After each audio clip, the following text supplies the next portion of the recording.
Start. সম্পাদ্য 2, কোনো ত্রিভুজের একটি বাহু এ সমান 5 সেন্টিমিটার এবং অপর বাহু বি সমান 3 সেন্টিমিটার এবং অন্তর্ভুক্ত কোণ এক সমান 30 ডিগ্রি দেওয়া আছে। ত্রিভুজটি আঁকতে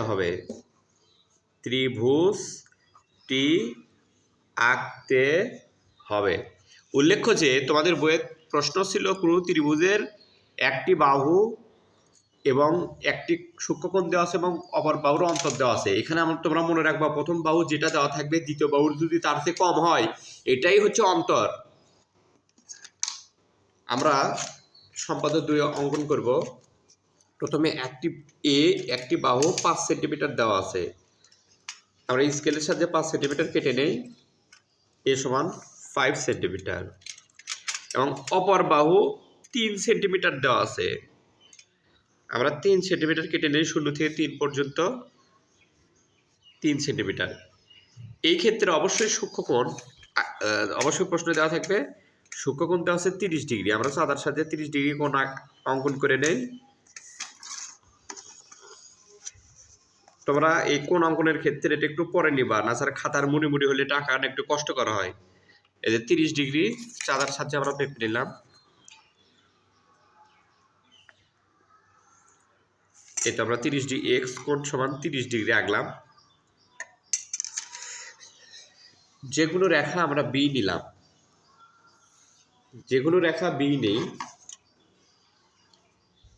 বি থেকে বিসি অংশ এর সমান কেটে নেব। বি থেকে বিসি অংশ আমরা এর মাপে কাটলাম। এই যে এর সমান করে যেগুলো রেখা বি নেই, বি থেকে বিসি অংশ, বিতে আমরা কম্পাস পেলে বিসি অংশ স্মল এর সমান কেটে নিলাম। বিসি রেখার বি বিন্দুতে এক্স কোণের সমান করে কোণ আঁকি। কেমন আঁকতে হবে? কোণের এই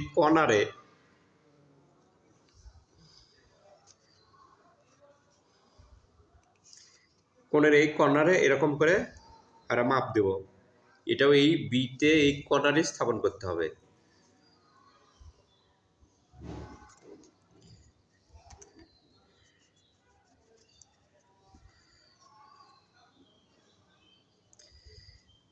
কর্নারে স্থাপন করতে হবে এবং এই মুখের মাপ থেকে নিতে হবে।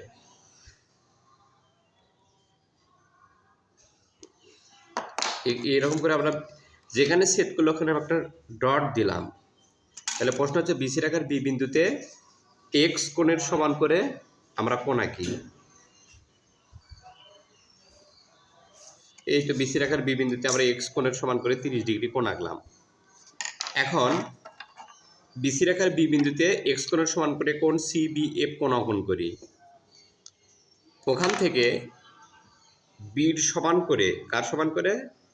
বির সমান করে বিএফ থেকে বিডি অংশ কেটে নেই। এমনভাবে এগুলো নাম লিখবো, শেষের যে ত্রিভুজ এটা যেন এবিসি হয়। কার সমান কেটে নিলাম? বির সমান করে বিডি অংশ কেটে নিলাম। এখন সি কমা ডি যোগ করি। আমরা যেভাবে আঁকতেছি সম্পাদ্যের বর্ণনা সেরকমই হবে। সি কমা ডি যোগ করি। এখন আমি একটা প্রশ্ন করছিলাম সম্পাদ্য 1-এ, অর্থাৎ প্রথমে যে বাহু দেওয়া থাকবে দ্বিতীয়তেও যদি বাহুটা অর্থে বড় হয় ওটা সম্পাদ্য 1-এর নিয়ম ফলো করবে, অর্থাৎ সমষ্টির নিয়ম। আর প্রথমে যে বাহু দেওয়া থাকবে দ্বিতীয় বাহু যদি তার চেয়ে ছোট হয়, সবসময় মনে রাখবে এটা অন্তরের 2 নম্বরের নিয়ম ফলো করবে। যখনই ছোট বাহু হবে তখন কোণ বাইরে নিতে হবে, আর বড় বাহু হলে কোণ ভিতরে নিতে হয়, আর ছোট বাহু হলে কোণ বাইরে নিতে হবে। এই জন্য আমরা ডি বিন্দুতে কোণ আঁকবো। এই কোণের ব্যাসার্ধ আঁকার জন্য, যতগুলো কোণ এই ব্যাসার্ধ আঁকার জন্য সুনির্দিষ্ট কোনো মাপ নেই। এমনভাবে নিব যেন বেশিও বড় না হয়, ছোট না হয়, মাঝামাঝি কম্পাস যেন ঘোরানো যায়। এটা মাপার জন্য কোনো সম্পাদ্যে কোনো নিয়ম নাই, মাপ মোটামুটিভাবে নিলেই হবে। অর্থাৎ ডি কোণের সমান করে আমরা সি বিন্দুতে উল্লেখ্য যে এই পাশ থেকে নিতে হবে, আবার নিচ পাশ থেকে না, অবশ্যই এই পাশ থেকে। আমরা এটাও এই পাশ থেকে নিছি, এটাও এই পাশ থেকেই নেব। এখন এই মুখের মাপের সমান করে মুখের মাপ নেব, মুখের মাপের সমান করে মুখের মাপের সমান করে আমরা মুখের মাপ নেব, এটা যোগ করে দেব। সি কমা সি থেকে এটা যেখানে ছেদ করছে ওখানে একটা ফোঁটা দেবো, তাহলে আমাদের পরিমাপে সহজ হবে। এটা যোগ করে দেব, তাহলেই এবিসি হবে আমাদের নির্দিষ্ট একটা ত্রিভুজ। এবিসি হবে আমাদের নির্দিষ্ট একটা ত্রিভুজ। এইভাবে আমরা এটা অঙ্কন করতে পারবো।